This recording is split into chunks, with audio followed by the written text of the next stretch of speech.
Alright, what's up guys? In today's video, I'm going to be doing a tier list just for the flank characters. This new update just launched, the Genlock update. There's all these new skins inside the Genlock update, new patch notes, new character called Ray. So this video I'm just be covering the flanks. I'm going to post another video right after I post this video showing the best talent and the best build to go with these characters, and you can always import my builds. So put into the comments which class you want me to cover next. But without further wait, let's get into it. So, first character, Androxus. Androxus is an S tier, and he's been S tier for quite some time now. Because the fact that you can poke like a damage and do 600 damage a shot to the body consistently, and when you need to, you can go in and play aggro, actually kill the flanks. He doesn't really have to deal with off tanks because you can just fly over them.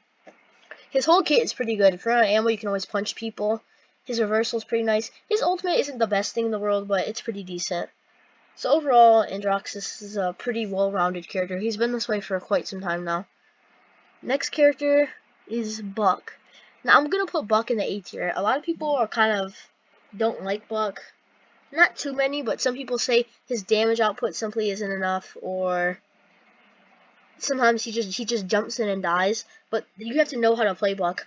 Personally, I don't like playing Bounce House. I'll play in Snare if I'm going for damage, because if you go in Snare with a net shot, you can do so much damage, it's insane. And if you go bulk up with the recovery build, you don't output very much, but you're basically just another off tank. So Buck is, overall, I would say a really good character. And the fact you can do 1,000 damage to the head, he just isn't as good as Androxus. Against Androxus, Androxus could beat him in some duels because he could back up. Also, the worst thing about Bounce House is if you jump in and you miss your bounce, even Kami Versus was saying this, if you jump in and miss your bounce, you're basically dead. Like, you don't have another jump to get out, because like there's a card that gives you your jump back if you hit the jump, but you don't have another jump to get back out, so it's just very hard to get out. And yeah, you could use the recovery, but odds are you're still gonna die unless you have a constant pocket, someone like that. Even if you have a constant pocket, you still might die. Next is Evie. Now, Evie's a tough one. Judging by the fact that in this tier list, I'm just giving an overall, I would say, idea of how characters are. If you take the time to master any character, they can be S tier, or even better than S tier. Evie's one of those characters, especially. Like, she's the most difficult character in the game. It's not a character you can just easily pick up and just play very easily, and be really good. And you'll see a lot of really good Evie players, because they've put in the time and actually effort to learn this character. So I would put Evie in the B tier for now. Like, if you just pick up the game and you just start playing, you're probably not gonna just be able to play Evie really well. You might be able to, so definitely give her a try and play, like, I would say play her until like level 16 and then start playing her in ranked. That's when you really get the good gist of her. Her mobility is the best in the game. The fact you have a teleport, soar, you can fly. Ice block is pretty nice because you can momentum carry with ice block, so it's not like you just kill your momentum. Her ult is really good at killing someone like a Ceres who can easily get away. The fact you can cripple her is pretty nice. She's a pretty good character. Also, her gun, you might be like, oh, it's a blaster. It's pretty easy to hit, but it's not very easy to hit because it has such a small explosion radius. You really need to hit them directly with it. So, next character we have is, let me find the next one, Koga. So, Koga, I'm going to put Koga in the B tier behind Evie. He used to be unplayable, I would say. I don't know how good he's going to be this update, because he did get a buff. Where is it? So, yeah, right now it does 36 damage per hit, and now it does 38 damage. Now, you might be like, oh, that's only 2 damage, but for a character like Koga who shoots very quickly, I feel like, no, I might even put him in a high C tier. I'll put him C tier because I don't think it'll be like very massive, but I do think that'll help him because when you're shooting so many bullets just constant, that damage really adds up. That 2 damage. There's always been claws. I always like I've never really liked Adrenaline Junkie too much, but Claws Koga's always been nice. Dragon Fangs, I believe that's the talent name, because you can just fly around, do tons of damage, drop it on people's heads with your ultimate. I feel like agility is fine. I feel like the way now, if you want to play Adrenaline Junkie, you can still play it. And just go with this card that makes it to where you get ammo back during your agility, and then you put that card at level 5. Then I always have like the increased ammo at like level 4. Be sure to tune in to my next video that I'm going to be posting shortly after this to see my Koga build. I'm going to show you like 2 builds for every character. But yeah, Koga is decent. His right clicks are pretty good as well, I would say. If timed correctly, you can counter ults. Kind of crazy. Next character is Lex. Lex did get a nerf this patch. I would put Lex above Evie only because he's easier to pick up and just play. They made him a default character for a reason. They usually make characters default characters because they're easier. Like Venthyr, if you come from other FPS genres, you can just easily ADS and just shred people. And with Lex, I feel like his mobility is pretty nice. He does lots of damage. He's a pretty good character overall. Now, he did get a nerf. They've been nerfing him, like last patch, they nerfed a couple of his discovery cards with like the lifesteal and stuff. And now they made it to where his discovery talent in general, they're not nerfing cards anymore. The damage increases from 30% to 25%. I still feel like Lex is still really good. I don't think that 5% is bad. But if they start nerfing him more, I don't know. Like, it gets to a certain point where all those nerfs start adding up. But as of right now, he's still in a really good spot. Overall, I go Discovery. The fact you can get like cauterized too, like very, very quickly in a game if you just keep killing your retribution target. The increased damage, I always go Discovery. The increased damage is really nice. The fact that you have a slide up every 2 seconds, it's really good. And now you can slide off of ledges and momentum carry. Also, it's really hard to choke with them, like your shots, because you have auto aim on the right click, which is pretty nice. His ult is fine, but one of the issues he has is that if they have an off tank, it's very, very hard to kill that off tank unless you use like an ultimate or something. Because to kill that off, like he doesn't have any vertical mobility to get over them like Androxus does.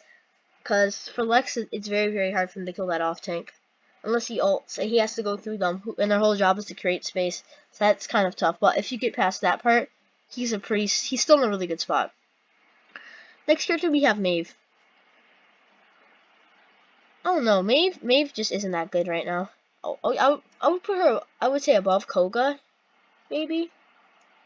I don't know actually how I feel about Maeve right now. I'll put her above Koga, but Maeve, she isn't in a very good spot right now. You can be very good with her if you watch a lot of the pros and the streamers and stuff. But her weapons are the hardest to hit into the entire game. She isn't a hit scan, which also isn't good for her.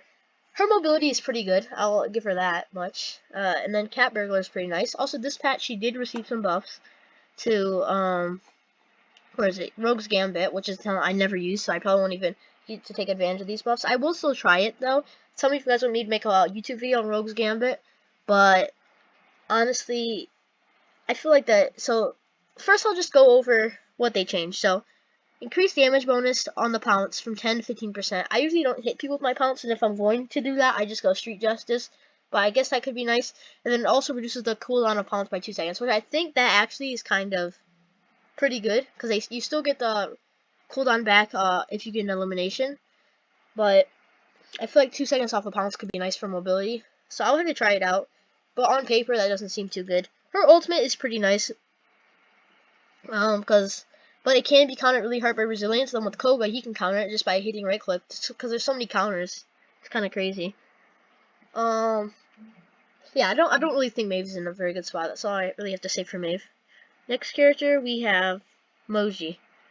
Now, I personally love Moji. I think Moji is a very good character. Honestly, I might even put Moji above Maeve and Koga, because often I have duels against a Maeve and I'll kill Maeve.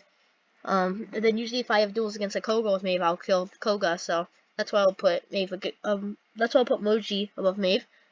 But I feel like Lex basically does Moji's job just better. Like, they both have like 2-second cooldowns on their movement abilities, like the slide and the scamper.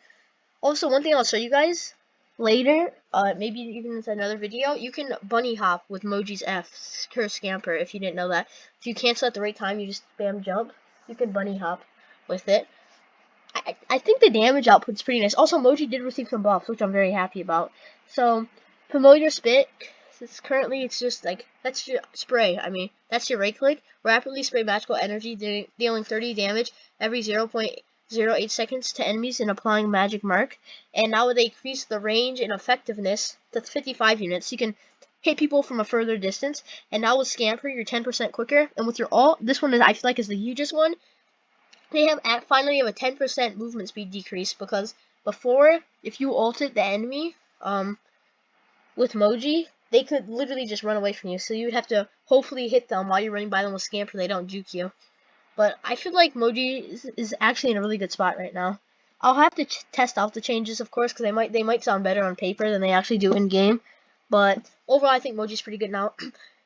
My biggest issue with Moji's always been her ultimate, because you turn them into a cookie, they run away. But nowadays, hopefully that won't happen with the 10% movement speed decrease. So, and Magic Barrier is also pretty nice. Anyways, moving on. Next character we have is Skye. Now I actually might put Skye in high B tier. Below, I will put him below Lex. Honestly, like if you're just playing the game and you're picking up the game, I feel like Skye actually could be relatively easy for you to learn. Because I played her and like after my first game, I got a triple kill. So she's relatively easy to learn. Personally, once you guys see my video, I go preparation, and I know a lot of people hate preparation, but if you go preparation with a movement speed build, it's so much fun. I don't know if it'll be good for ranked, I'm just saying. Usually I feel like in ranked, if you watch tournaments and stuff for Paladins, people with Smoke and Dagger and they first pick Skye. Smoke and Dagger seem to be the way to go, and then you go with the card at level 5, you hit the poison bolts, then you get another smoke instantly, and you can just support you and your tank, you just sit in there. Her time bomb is pretty nice. I mean, she's the queen of invis, so you do force them to buy Illuminate, which could be nice. Well, in some situations I get annoyed that an item counters my ability, which is kind of annoying. But I mean, overall, I feel like Skye's in a really good spot. She's super underrated. If you just watch Paladins tournaments and see their bans and their picks, and you constantly see Skye's getting picked almost every time and banned almost every time, you'll see. Anyways, I'm putting Skye in B tier, and I don't believe she got any changes this patch. Let me check. Nope, she didn't get any changes. Next character we have is Telus. Now, I might put Telus. I would put Telus above maybe Koga. I personally feel like Telus, you can pick him up and play him relatively easily. He has a lot of burst damage, and the fact that he's hit scan makes him, I feel like, better than Maeve. Of course, you can get good at hitting your shots, but hit scan's pretty nice. His totem is great, if you ask me. His totem is great because you pile a totem with your ultimate, you go across the map, deal damage, get a pick, and back up. Tap to your totem. His overcharge is awesome. The raw DPS output is insane. That's usually why I revolve my builds around, just the constant overcharge spam. His punch is fine, I guess, you know. Overall, I feel like you can be really, really good at Telus. Like, sometimes I have really, really good Taluses in my lobby, and it's super annoying because they're constantly applying pressure to you. But I feel like Androxus is better than him, Buck is better than him. Just overall, their damage output is better, like, if you look at the other characters. But I feel like he's a relatively balanced character. Like, you can play him, you can do really, really good with him. And he's pretty easy to pick up and just start. So yeah, I mean, there's not really much to say about Talus, and he didn't get any changes this update. I feel like if you're gonna play Talus in ranked, he's not like he shouldn't be your first choice unless you're really good with him. But he's still pretty good. He's better than Maeve and Koga. Next character we have is Xin. Xin is high A tier. He always has been. Like, I don't care that he got nerfed. He's still really good. It's just the way his overall kit just flows together. The fact you can counter, the fact you can shoot, counter, and then like shoot the counter back at them. Go more aggro, hit your F, do damage, get a pick, below back, ult someone who's coming around the corner. His kit always has just gone well together. They did nerf Guillotine, which was OP, that's what I was always going for. But nowadays, if you just go Yomi, that's fine as well. And I don't believe he got any changes. Nope, he didn't get any changes. Yeah, so if you just went Yomi, it was super duper good. Anyway, moving on. Now we have Vora. Vora is S tier. Below Androxus, but Vora is S tier. Only issue with Vora is she gets countered by double heal, like, which is kind of the current meta, so that is actually a pretty big issue. But if you look at Vora, just in general, the amount of damage she can output, like, against tanks. It's kind of like how, if you guys know about Skye Debilitate, against like an Anara or a Ram or I don't know, there's another Yagarath. Just so much damage. That's kind of what Vora can do if you go with her level 1 talent. That's what I always go with. And she did get a change this patch. Also, her mobility has always been great. She got a nerf and a buff, so her obliteration is current. You know, you jumped up and slashed down, becoming immune to damage and non-impact. You deal 500 damage and apply knockback, consuming maximum darkness. Deals increased damage and slows. But now they reduced the lockout time after using obliteration from 0.8 seconds to 0.5 seconds, so you can follow up on that kill quicker. And they can't really get away as easily. So I feel like that is pretty nice. Now here's the nerf. So basically, I'm just gonna tell you what they're trying to do inside this nerf. I will tell you the change as well. You guys can read on screen. But they're basically trying to make it to where people actually use their ultimate as a killing tool rather than a getaway tool. Because if, like, I did the same thing, I just kept ulting and running away. Because you have to DR and immune to CC. So now reduce your movement speed bonus while the ultimate is active from 80% to 60%, and they increase the ultimate charge cost from 30% to 50%. So, like, using your ultimate to get away, you still could do it, but it's just more punishing, and you have less movement. So, yeah. Anyway, Vora's tendrils are pretty good. Her kit is overall pretty well. Her kit's kind of like how Zim's kit, just meshes well together. Well, I feel like she can also poke like Androxus and then dive in when she needs to. And then the last flank on this tier list is Vatu. Vatu is really new. I feel like I'm going to put him right here with Evie. I might put him a little above Evie, because Evie's, I would imagine, even harder to learn. But the only issue with Vatu, I feel like he's not someone you can just pick up and just be insane. I feel like he's a character like Evie. You have to put in a lot of time and a lot of effort to just get good with him. Once you learn how to master him, you can go insane and just keep moving around like crazy. He did get a buff this patch. Where is it? Right here. It's not very big. It's just decreased the amount of time before teleporting to 0.4 seconds to 0.3 seconds, so it just feels a little bit better and not that janky to use, because Frostfangs was saying how he uses all of his Vatu's kit except his Q, really. And I kind of agree with that when I play with him in game. I still use it sometimes, but I feel like that will make it not feel as bad to use. Overall, his mobility, I would argue his mobility is better than Maeve's mobility. And I feel like his weapon is better than Maeve's weapon. So I feel like he's just a replacement for Maeve, if you ask me, and I'll say buff Maeve even more. His ultimate, I feel like his ultimate can be nice, and there is an ult charge build, which I find actually really good. At first I was just memeing with it, but then when I actually start playing with it more, I feel like you can actually use that in ranked and stuff. It's really good. His sticky bombs do a lot of damage. I also find myself, instead of using his level 8, I just use the auto aim bombs. That's usually what's the best for me. But Vatu is overall in a really good place right now. You just need to take the time to master him. Now, if you're new to the game, I wouldn't suggest really playing Vatu. Like, just in your like 3rd game playing Vatu in ranked, you might not do as well as you hope to do, but overall he's pretty good.